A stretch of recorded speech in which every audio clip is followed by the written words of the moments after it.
Goku और Vegeta, इन दोनों के बारे में ही हम सभी को मालूम है कि कैसे कुछ मामूली सेन गॉड्स लेवल की ताकतों को हासिल कर पाए हैं। गोकू और वेजिटा अपने आप को गॉड लेवल की ताकतों पे तो ले जा चुके थे, लेकिन तभी इनका सामना एक ऐसे सेन योद्धा से होता है जिसकी ताकतें एक अलग लेवल पर थी, जिस वजह से गोकू और वेजिटा को एक साथ मिलकर गोजिटा फ्यूजन की मदद लेनी पड़ती है और वो उस Sen legendary super Sen Broly को हरा पाते हैं। और इसी कहानी की शुरुआत उसी पल के बाद से शुरू होती है। हम सभी को यूनिवर्स 6 का सीन दिखाया जाता है, जहां पर हम सभी देखते कि चांपा वाडोस के पास में केल, कॉलीफ्ला और काबा मौजूद होते हैं और कॉलीफ्ला चांपा से जिद करने लगती है कि उसे कुछ नई टेक्निक और नई पावर सिखाई जाए, क्योंकि टूर्नामेंट ऑफ पावर के बाद से कॉलीफ्ला अपने आप को शक्तिशाली बनाना चाहती थी। चांपा उसकी बातों को इग्नोर कर रहा होता है, लेकिन तभी अचानक से यूनिवर्स 6 बहुत ही तेजी से हिलने लगता है। चांपा का प्लेनेट काफी जोर जोर से कांपने लगता है, जो देखकर चांपा काफी ज्यादा हैरान होता है और तभी वो कहता है, क्या भला आखिर ऐसा कैसे हो सकता है? क्या सच में बीरस यूनिवर्स 6 में है? लेकिन वो क्या कर रहा है? और तभी वाडोस कहती है, नहीं लॉर्ड चांपा, मुझे नहीं लगता कि इस समय पर लॉर्ड बीरस यूनिवर्स 6 में है। जो सुनकर चांपा पूरी तरीके से हैरान होता है और तभी कॉलीफ्ला चांपा से कहती है, मैं समझ गई लॉर्ड चांपा, आप मुझे यही नई टेक्निक सिखाने वाले हो तो मैं तैयार हूँ। ये सुनने के बाद भी चांपा काफी ज्यादा हैरान होता है, क्योंकि बीरस की शक्तियों से यूनिवर्स 6 हिलने लगता है। जिसके बाद हम सभी को यूनिवर्स 11 का सीन दिखाया जाता है, जहां पर हम सभी टोपो और बेलमोट को देखते हैं। कुछ ही समय के बाद हम सभी को मालूम है कि टोपो एक गॉड ऑफ डिस्ट्रक्शन बनने वाला है, लेकिन तभी यूनिवर्स 11 भी काफी जोर शोर से हिलने लगता है, जो देखकर बेलमोट और टोपो एक साथ कहते हैं, क्या सन गोकू? हम देखते हैं कि उन दोनों को ही गोकू की शक्तियों का एहसास होने लगता है, जो देखकर बेलमोट कहता है, क्या क्या वो सीएन गोकू जिसने टूर्नामेंट ऑफ पावर के अंदर अल्ट्रा इंस्टेंट पावर को हासिल किया था, वो यूनिवर्स 11 में आ चुका है मार्गरीटा? हम देखते यूनिवर्स 11 की एंजल को, जो कि कहती है, लगता तो ऐसा ही है कि वो दोनों बहुत ही आसपास में ही लड़ाई कर रहे हैं। ये बोलने के बाद मार्गरीटा हंसने लगती है, लेकिन उसी के बाद हम सभी को असली लड़ाई दिखाई जाती है, जो कि बीरस और गोकू के बीच में चल रही होती है। हम देखते हैं कि गोकू अपनी अल्ट्रा इंस्टेंट फॉर्म पर होता है और बीरस अपनी अल्ट्रा इको शक्ति गोकू को दिखा रहा होता है। बीरस लगातार गोकू के ऊपर अपने काफी सारे हमले करता है, लेकिन गोकू अपनी अल्ट्रा इंस्टेंट फॉर्म पे उन सभी हमलों को डॉज कर पाता है। और तभी बीरस कहता है, क्या बात है सीएन, आज से पहले मुझे इतना मजा कभी भी नहीं आया, तो तुम अपनी ताकत को बढ़ाओ, मुझे मास्टर अल्ट्रा इंस्टेंट चाहिए। जो सुनकर गोकू कहता है, मुझे माफ करना लॉर्ड बीरस, लेकिन फिलहाल के लिए मैं इसी का इस्तेमाल कर सकता हूँ। ये कहने के बाद बीरस और गोकू एक दूसरे की तरफ अपना हमला करने के लिए आगे बढ़ते हैं। वो दोनों ही एक दूसरे से टकराते हैं, जिससे वहां पर एक काफी बड़ा धमाका होता है। गोकू और बीरस की लड़ाई इतने बड़े पैमाने पर चल रही होती है, जिससे आसपास के यूनिवर्स तक भी गोकू और बीरस की एनर्जी पहुंच रही होती है। और इस सभी लड़ाई को हम देखते कि वीस और ऑरिकल फिश एक साथ में देख रहे होते हैं। और तभी वीस कहता है, क्या बात है गोकू, मैंने कभी भी नहीं सोचा होगा कि एक मामूली मॉर्टल लॉर्ड बीरस को इस तरह की टक्कर भी दे सकता है। तुम सच में काफी आगे बढ़ चुके हो। क्यों, मैंने सही कहा ना ऑरिकल फिश? जिसके ऊपर ऑरिकल फिश कहती है, हाँ तुमने एकदम सही कहा वीस, मुझे तो विश्वास नहीं होता कि एक धरतीवासी गॉड ऑफ डिस्ट्रक्शन को टक्कर दे सकता है। तुम्हें नहीं लगता कि तुम्हें अब इस लड़ाई को रोक देना चाहिए, क्योंकि लड़ाई सच में काफी आगे बढ़ चुकी है और वैसे भी मैं अब थक चुकी हूँ और मैं सोने जा रही हूँ। ये कहने के बाद हम देखते कि ऑरिकल फिश अचानक से सो जाती है, लेकिन ऑरिकल फिश नींद में कहती है, नहीं, बहुत कुछ बुरा होने वाला है। यूनिवर्सेस, बहुत बड़ा फैसला, एक गलत निर्णय और एक गलत इच्छा। हम देखते हैं कि वीस ऑरिकल फिश की बातों को सुनकर थोड़ा सा हैरान होता है और वो कहता है, क्या आखिर ऑरिकल फिश का ये सब कहने का क्या मतलब है? कहीं ये लॉर्ड बीरस और गोकू की इस लड़ाई के बारे में तो नहीं? जिसके बाद वापस से हमको गोकू और बीरस का सीन दिखाया जाता है। हम देखते हैं कि बीरस अपने लगातार हमले करता है गोकू के ऊपर। वो अपनी हकाई का इस्तेमाल भी करता है। बीरस इस समय पर इतना ज्यादा एक्साइटेड हो चुका होता है कि वो गोकू को जान से मारने के लिए भी तैयार हो चुका होता है। बीरस हंसते हुए कहता है, क्या बात है सैयन, आज से पहले मुझे इतना मजा कभी भी नहीं आया। ये कहने के बाद बीरस काफी सारे हमले गोकू पर करता है। गोकू उन सभी हमलों को डॉच करता है, लेकिन बीरस के उस हमले से आसपास के सारे प्लैनेट पलक झपकते धूल में बदल जाते हैं। काफी सारी लाइफ जाने लगती है, जो देखकर गोकू कहता है, लॉर्ड बीरस, आखिर आप ये क्या कर रहे हो? हमारी लड़ाई के बीच में आपने न जाने कितने सारे प्लैनेट तबाह कर दिए। जो सुनकर बीरस कहता है, तो क्या हो गया सैयन, ये तो मेरा यानी कि एक गॉड ऑफ डिस्ट्रक्शन का काम है। जो सुनकर गोकू कहता है, लॉर्ड बीरस, आप गॉड ऑफ डिस्ट्रक्शन होंगे, लेकिन इसका मतलब ये नहीं कि आप उन सभी मासूम लोगों की जान ले लो। ये कहने के बाद गोकू अपनी पावर को आखिरकार अप करता है। गोकू अपनी मास्टर अल्ट्रा इंस्टेंट फॉर्म पे ट्रांसफॉर्म हो जाता है, जो देखकर बीरस के चेहरे पर एक स्माइल होती है। जिसके बाद हम सभी को वेजिटा का सीन दिखाया जाता है, जो कि धरती के टाइम चेंबर के अंदर अपनी ट्रेनिंग को आगे बढ़ा रहा होता है ताकि वो और भी शक्तिशाली बने। और तभी वेजिटा कहता है, क्या तो आखिर क्या कर रॉट, लगता है कि तुम सीरियस हो ही गए, और अब भला तुम आगे क्या करने वाले हो। जिसके बाद हम सभी को गोहान और पिक्कोलो का भी सीन दिखाया जाता है, जो कि अनजान जगह पर खड़े होते हैं। और तभी पिक्कोलो कहता है, सच में गोहान, मुझे कभी भी नहीं लगा था कि गोकू अपनी ताकतों को पाने के लिए इस कदर आगे बढ़ जाएगा। जो सुनकर गोहान भी कहता है, हाँ पिक्कोलो, और इसीलिए मैंने भी एक निर्णय लिया है कि मैं भी अब अपनी ट्रेनिंग को शुरू करने वाला हूँ। जो सुनकर पिक्कोलो कहता है, क्या सच में गोहान, क्या तुम अपनी ट्रेनिंग को आगे बढ़ाना चाहते हो? जिसके ऊपर गोहान कहता है, हाँ पिक्कोलो, हमें नहीं मालूम कि हमारे ऊपर कब कौन सी मुसीबत आ जाए, और इसीलिए मुझे हमेशा तैयार रहना होगा, क्योंकि हमें हमेशा बचाने के लिए डैड और वेजिटा यहाँ पर नहीं होंगे। जो सुनकर पिक्कोलो मुस्कुराता है। जिसके बाद हम देखते गोकू को, जिसके सामने बीरस खड़ा होता है। गोकू अपनी मास्टर अल्ट्रा इंस्टेंट फॉर्म पर एक काफी जोरदार हिट लगाता है बीरस को। बीरस उससे चोट खाकर काफी दूर गिर जाता है, और तभी गोकू अपना कामेहामेहा अटैक तैयार करने लगता है।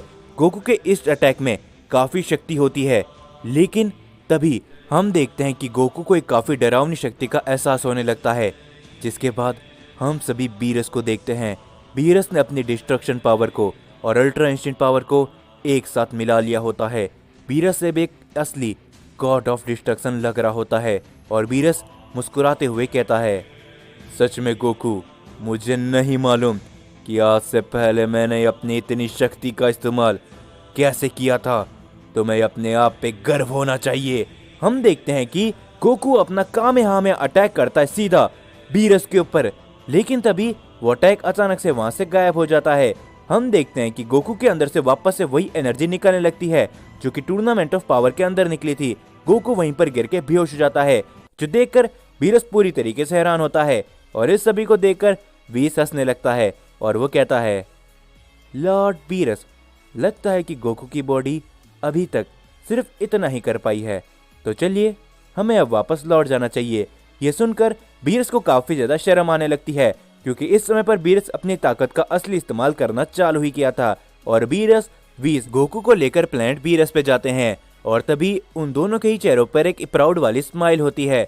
जिसके बाद हम देखते कि गोकू को धीरे धीरे कर होश आने लगता है, और तभी वीस कहता है, क्या बात है गोकू, आज से पहले मैंने तुम्हें अपनी ताकत का इस्तेमाल इस तरीके से करते हुए नहीं देखा। तुम सच में काफी आगे बढ़ चुके हो, और आखिर तुम्हें अब आगे चलकर क्या हासिल करना है, क्या तुम मुझे बताओगे? ये कहने के बाद हम देखते कि वीस पूरी तरीके से गोकू को हील करने लगता है, और तभी गोकू वीस से कहता है, वीस, मैं इतना तो जान चुका हूँ टूर्नामेंट ऑफ पावर के बाद से कि जिरेन, हिट जैसे काफी सारे योद्धा इस पूरे मल्टीवर्स के अंदर एग्जिस्ट करते हैं, और जब तक मैं उन सभी को हराने के लायक नहीं बन जाता, मैं इतना शक्तिशाली नहीं बन जाता कि मैं सभी लोगों को सरपास कर सकूं, तब तक मैं अपने आप को शक्तिशाली बनाना जारी रखूंगा। गोकू की इस बात को सुनकर बीरस एक स्माइल करता है। जिसके बाद हम देखते हैं कि कुछ समय बीत जाता है, और तभी हम सभी को ग्रैंड प्रीस्ट का पैलेस दिखाया जाता है। हम देखते कि ग्रैंड प्रीस्ट के पैलेस पर सभी एंजल्स की एक मीटिंग बिठाई होती है, जिसके अंदर धीरे धीरे करके वहां पर सभी एंजल आते हैं। और तभी ग्रैंड प्रीस्ट उन सभी एंजल से कहते हैं, मुझे आप सभी माफ करना कि मैंने अचानक आप सभी को यहाँ पर बुलाया, लेकिन ये कुछ बात ही ऐसी है, लगता है कि हम सभी के ऊपर एक काफी बड़ा खतरा आने वाला है। जो सुनकर तभी उनमें से एक एंजल घबराते हुए ग्रैंड प्रीस्ट से पूछती है, क्या बात है फादर, आखिर आप क्या कहना चाहते हो? और तभी ग्रैंड प्रीस्ट कहते हैं, आप सभी एंजल्स मेरी बात को ध्यान से सुनिएगा। मैं आप सभी को एक बहुत ही खास बात इस समय पर बताने वाला हूँ। ये बात इस समय पर ओमनी किंग को भी मालूम नहीं है, तो आप सभी मेरी इस बात को याद रखना कि इस कमरे के बाहर ये बात कभी भी ना जा पाए और किसी को भी इस बात के बारे में मालूम ना चले, क्योंकि अगर ऐसा होता है तो बहुत कुछ गलत हो सकता है। ये सुनकर सभी एंजल थोड़े से हैरान होते हैं और तभी वीस कहता है, क्या बात है फादर, मैंने आज से पहले आपको इस तरीके से कभी भी नहीं देखा, आप काफी ज्यादा घबराए हुए लग रहे हो। जिसके ऊपर तभी ग्रैंड प्रीस्ट कहते हैं, ये बात ही कुछ ऐसी है, तो मेरी बात को ध्यान से सुनना। हम सभी को मालूम है टूर्नामेंट ऑफ पावर को यूनिवर्स 7 के एक मॉर्टल ने जीता था, एंड्रॉइड 17 ने, और वो जीतने के बाद उसने विश मांगी थी कि सभी इरेज किए हुए यूनिवर्सेस को वापस से रिवाइव कर दिया जाए। जो सुनकर सभी एंजल थोड़े से हैरान होते हैं। वीस कहता है, फादर कहीं आपके कहने का मतलब? जिसके ऊपर तभी ग्रैंड प्रीस्ट कहते हैं, हाँ, हमसे काफी बड़ी गलती हो चुकी है। जितने भी यूनिवर्सेस जेनोसामा ने इरेज किए थे वो सभी लौट आए हैं, यानी कि सारे के सारे 19 यूनिवर्स। जो सुनकर वहां पर मौजूद सभी लोग काफी ज्यादा हैरान होते हैं और तभी उनमें से एक एंजल कहती है, लेकिन ये कैसे हो सकता है फादर, हमने तो सिर्फ 18 यूनिवर्सेस के बारे में सुना था, लेकिन ये 19वां यूनिवर्स? जिसके ऊपर तभी ग्रैंड प्रीस्ट कहते हैं, इस पूरे मल्टीवर्स के अंदर 18 यूनिवर्स नहीं थे, बल्कि 19 यूनिवर्स हुआ करते थे। यूनिवर्स 19 जिसका नाम यूनिवर्स 0 था, और उसी यूनिवर्स के अंदर वो थी। जो सुनकर सभी एंजल्स को कुछ भी नहीं पता चल रहा होता कि आखिरकार ग्रैंड प्रीस्ट कहना क्या चाहते हैं। लेकिन तभी हम देखते हैं कि उन सभी लोगों को एक आवाज सुनाई देती है, क्या बात है ग्रैंड प्रीस्ट, आखिरकार तुम आज भी वही डरपोक एंजल हो। मुझे तो अभी भी विश्वास नहीं होता कि तुम जैसा एक डरपोक एंजल ग्रैंड प्रीस्ट बन चुका है। हम देखते हैं कि तभी वहां पर एक अनजान शख्स आती है, जिसे देखकर वहां पर मौजूद सभी एंजल्स काफी गुस्से में होते हैं।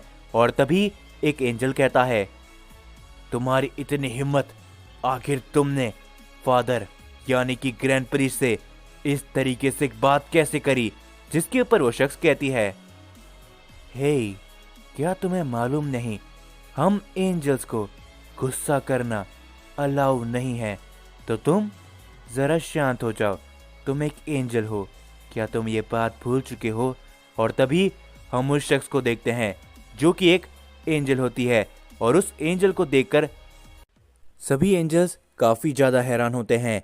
और तभी वो एंजल कहती है, क्यों, है ना ग्रैंड प्रीस्ट, मैंने सारी बातें एकदम सही कही ना? तुम कितने बड़े डरपोक हो, इस बारे में मुझसे बढ़िया भला कौन ही जान सकता है। तो मैं तुम सभी एंजल्स को ये बताना चाहूंगी कि मैं तुमसे कभी भी दूर हुई नहीं थी, और ना ही मैं ये चाहती थी कि हमारा मेल कभी टूटे। लेकिन तुम जिस शख्स को अपना फादर कहते हो, ये सबसे बड़ा डरपोक है, और इसी की वजह से ये सब हुआ था। क्यों, मैंने एकदम सारी बातें सही कही ना ग्रैंड प्रीस्ट? और इस एंजल की बातों को सुनकर सभी एंजल्स थोड़े से घबरा जाते हैं, और साथ ही में उन्हें गुस्सा भी आने लगता है। और तभी यूनिवर्स 10 की एंजल कुसु कहती है, क्या भला आखिर तुम्हारे कहने का मतलब क्या है? और हाँ, तुम फादर से थोड़ा तमीज से बात करो। फादर, आखिर ये कौन है जो कि आपके बारे में कुछ भी बोलती जा रही है?